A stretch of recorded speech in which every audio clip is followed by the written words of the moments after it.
Uzun zamandır üzüm toplamaya gelmişiz. Satan satıyor zaten, satmayan da pekmez yapıyor, bestil yapıyor, sucuk yapıyor, kesme yapıyor. Hem ki ev ihtiyaçları için hem de fazla oldu mu piyasaya satmak için. Bağları olan 300-400 kasa, 500 kasa civarı üzüm topluyor. O bağların çoğulduğuna bağlıdır. Mesela ben bu sene diyelim ki 10-12 stil kaynattım. Hem pekmez, pestil, kesme, bastık, sucuk. Çünkü ben satmadım. Niye? Pestil olsun, sucuk olsun, diğer şeyler olsun daha rahat satılıyor. Şimdi biz en az, biz mahsereler zamanı diyoruz ya, 10-15 gün devam ediyor. 10-15 gün toplanması, çiğnenmesidir. Veyahut yapıp kaldırması 15 gün devam ediyor kesin. Pestildir, sucuktur. Bağları çok olan belki 20-25 günde devam ediyor. Ama üzümün sonu kışa yakın ancak bitiyor. Yani yavaş yavaş sarf ediyoruz. Topla birden değil. Şimdi ikindiden sonra toplayanlar sabahleyin pestil yaptıkları için akşam topluyorlar, sabah erkenden ki pestilleri yaparlar. Sabah toplayanlar hem satış için hem de pekmez yapıyorlar. Ne zaman toplasan da oluyor. Yalnız pestil içinse bu saatten sonra toplanıyor, akşam çiğneniyor, sabahleyin pestile başlıyorlar.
ما شو نقول رئيس نقول شناني ما عندك المعصرة ما عصرناني tabi معصرنا بعد كان لي ما أقدر أرزان به ما قاش كان ondan sonra ağüznani ya bastık ya kesmer Rabbi halak.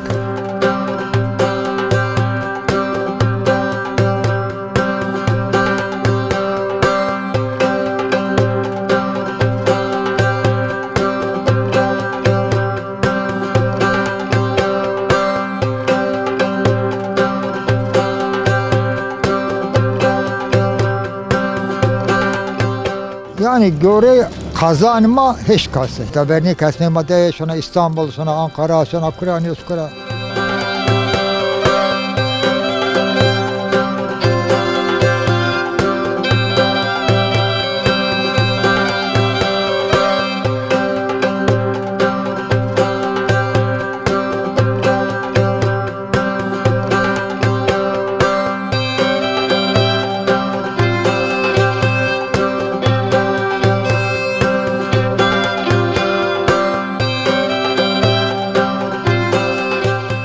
burada şu anda bak üzüm zamanıdır ve şu anda gördüğünüz gibi bütün Koyular Mahallesi, biz mahalle olarak şimdi bütün köyler hem Diyarbakır'dan gelen hem Ankara'dan, İstanbul'dan, şehir dışından gelen bütün insanlar şu anda üzüm zamanı, bu şire zamanı gelip pekmez, pestil, buna benzer şeyler yapıp ondan sonra bazıları çok olan satıyor. Bazıları da hem kendine yiyecek için hem de ailesine, çocuklarına yapıyor. Bazıları da fazla olduğunu tutup satıyor.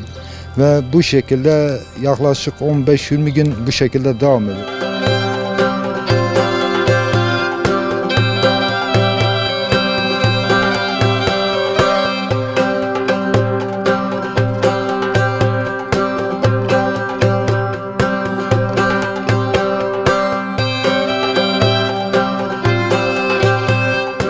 Şire üzümünden çıkan pestil çeşidi var. Pestil yapılıyor, kesme yapılıyor, sulu pekmez yapılıyor, katı pekmez yapılıyor. Yani bunun çeşitleri çoktur. Fakat şu anda bu son 3-4 senedir biraz diğer senelere göre az yani. Üzüm eskiden daha çoktu. Mesela biz buradan tutup Bingöl'e, Diyarbakır'a devamlı götürüp eşeklerle, ondan sonra bu son senelerde artık araba çıktığı için arabalarla götürüp satıyorduk. Ama bu son senelerde hastalık oldu diye artık normalde 2 ton 3 ton gelmesi gereken bir bak 100 kilo 200 kilo zor bir üzüm elde edebiliyorsun.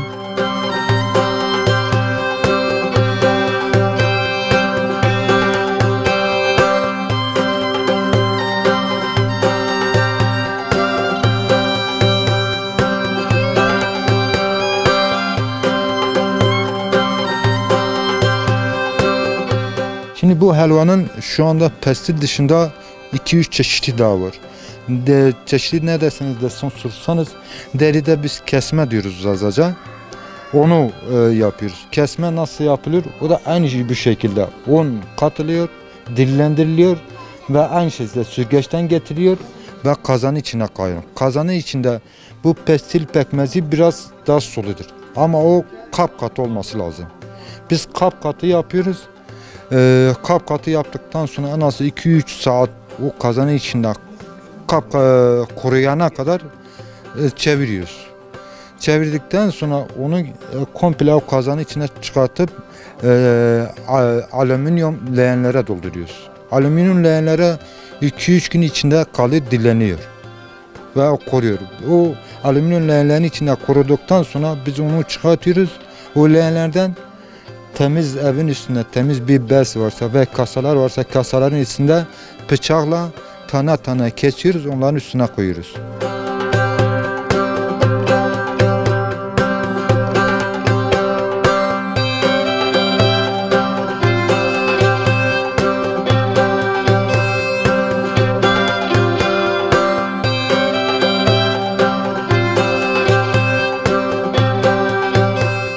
Tabii bunu yaparken mesela var içine ceviz koyan var, badem içi koyan var. Ondan sonra Antep fıstığı veya yer fıstığı veya fıstık artık bu size kalmış bir şey yani. Nasıl bir şey istiyorsanız o şekil yaparsınız. Tabii biz o kasaların üstüne koyduktan sonra bir hafta yakın kasaların üstünde kalması lazım. O kasaların üstünde kaldıktan sonra koruyor. Biz ona biraz un vuruyoruz, onu karıştırıyoruz. Onu vurmamızın sebebi, karıştırmamızın sebebi o kesmeyi orada kaldırdıktan sonra sonuçta 3-4 ay evde kalacak. İnsanlar yiyecek, çocuklar yiyecek. Onu vurmamızın sebebi o kesmenin yumuşak kalması içindir. Yumuşak kalması içindir. Komple kuruduktan sonra onu vuruyoruz. Büyük bir bidona ve büyük bir kazana koyuyoruz. Evde artık o pekmez, o kesme yemeğe hazırdır.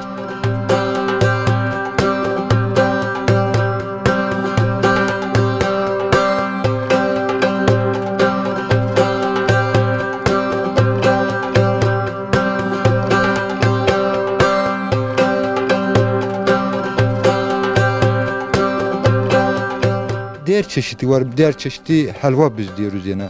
Bu helva da aynı şekilde yine aşaması budur. Fakat biraz diğerlerine göre uğraşmalıdır. Neden uğraşmalıdır? Onu yapıyoruz, içine aynı şekilde süzgeçten geçirip içine koyuyoruz. İçine koyduktan sonra bayağı karıştırıyoruz. Çok kuruması lazım. Aşırı derecede kuruması lazım. Kuruduktan sonra yine biz onu çıkartıyoruz. Dışarı koyuyoruz, dinlendiriyoruz. Biraz kurutuyoruz ve onu da ayrı bir kazana koyuyoruz. Onun özelliği ne deseniz kışın boyunca mesela var insan çok var. Tutuyor o helvayı üstüne yumurta koyuyor veya kurutup bir poşetin içine gidiyor mesela dağa gidecek veya bağa gidecek, tarlaya gidecek kesme gibi cebine koyuyor. Özellikle kesme mesela sen cebine koyuyorsun dağa gitsen nerede gitsen bir nevi cebinde hazır yemektir. İstediğin anda çıkartıp yiyorsun. Helva ise kışın genellikle burada bu yörede çok bilinen bir şey ve bu yörede çok yapılan bir şey. İnsanlar kışın yumurta vuruyor, onun yanında ayran ve hangi dışarıdan gelen misafirlere öncelikle ilk başta o ikram ediliyor.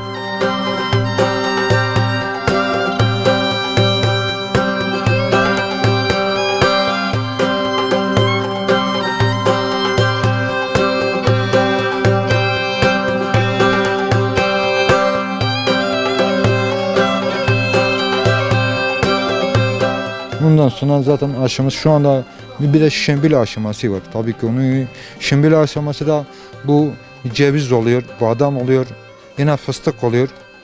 O cevizi getiriyoruz suyun içinde 2-3 gün bekletiyoruz. O ceviz biraz yumuşasın diye. Sonra iple yarım metrelik veya yarım metrelik iplere tek tek bağlıyoruz. Bu ceviz için tek tek yarım iplere bağlıyoruz. Bu pestil şu anda yaptığımızda ise onları getirip o sucukları içine batırıyoruz.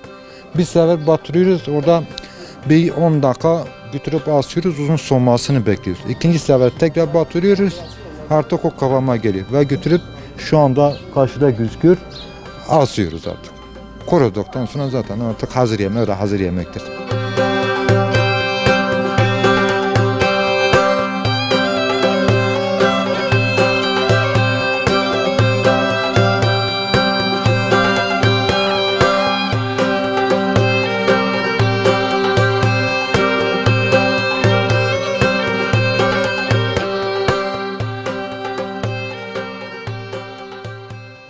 ما رازم قرق شنو نكيا دكن معسرة ما معسرة جزمونك باكن بالخناني ما شيري خوين دكن سطلون ما في قازون شيري ما كجريا ما قريب وشات فان كن دكن سطلون دلمش بنو بستغيشون با شيري تميز سرمونن ما شيري خوين فان كن هونا نوارا شهر سطل ما دكني ليه شهر سطل ما دكن تشتون ما تدكن تشتون سمعنا آلزي ما بنا آلزا زازکی که انا آلزا ماده که ما آردن خواهد دونی و هیچ تنیه نیوتن آلزا گینی دکن سوزگاش işte elmas süzmüş keni ma bana nasalna niyo که انا nasalya ma ona gini veya liye doni liye de ki giriyasa başta girneş ki ya saat ma girin ortalama saat o niye bağlı ki o ki giriya ma gini ya tayanu lira vejanu ليرة فجان بانو ما بين شرشفونة كاني كشرشفونة ذكاء قدينو ذاتن أو قديز ما سافرك يانو ما يعني إيش دوست يانو هم إيش دوست ما إكرام كاني ما واني أورتلام السورية يزيد شروش من أمنوني حرمينو كتابرا مونسا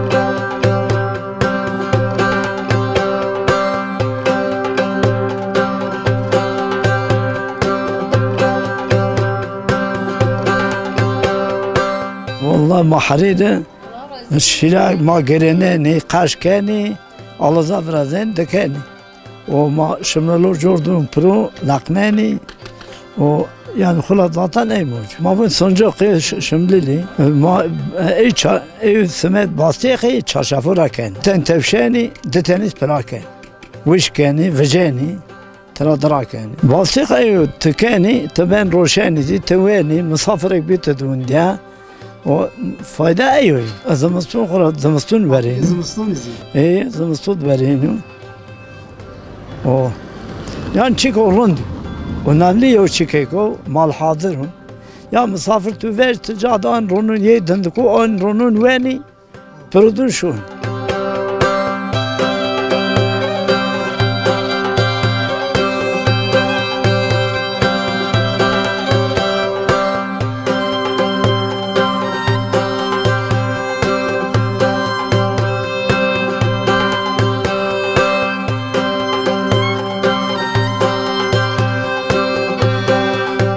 Eskide ungura ma hend zav be hend zav ma gerenan rot bir türlü ne kadar yani. Şu anda enka zav davuz vallahi ungura tazaçine mirdi buru. Ne kısmı kezi yeteri kadar yayın asta ya kısım normal ya şekilde. Onun şiirine mo zav zahmet benu. Yani zav zahmet benu.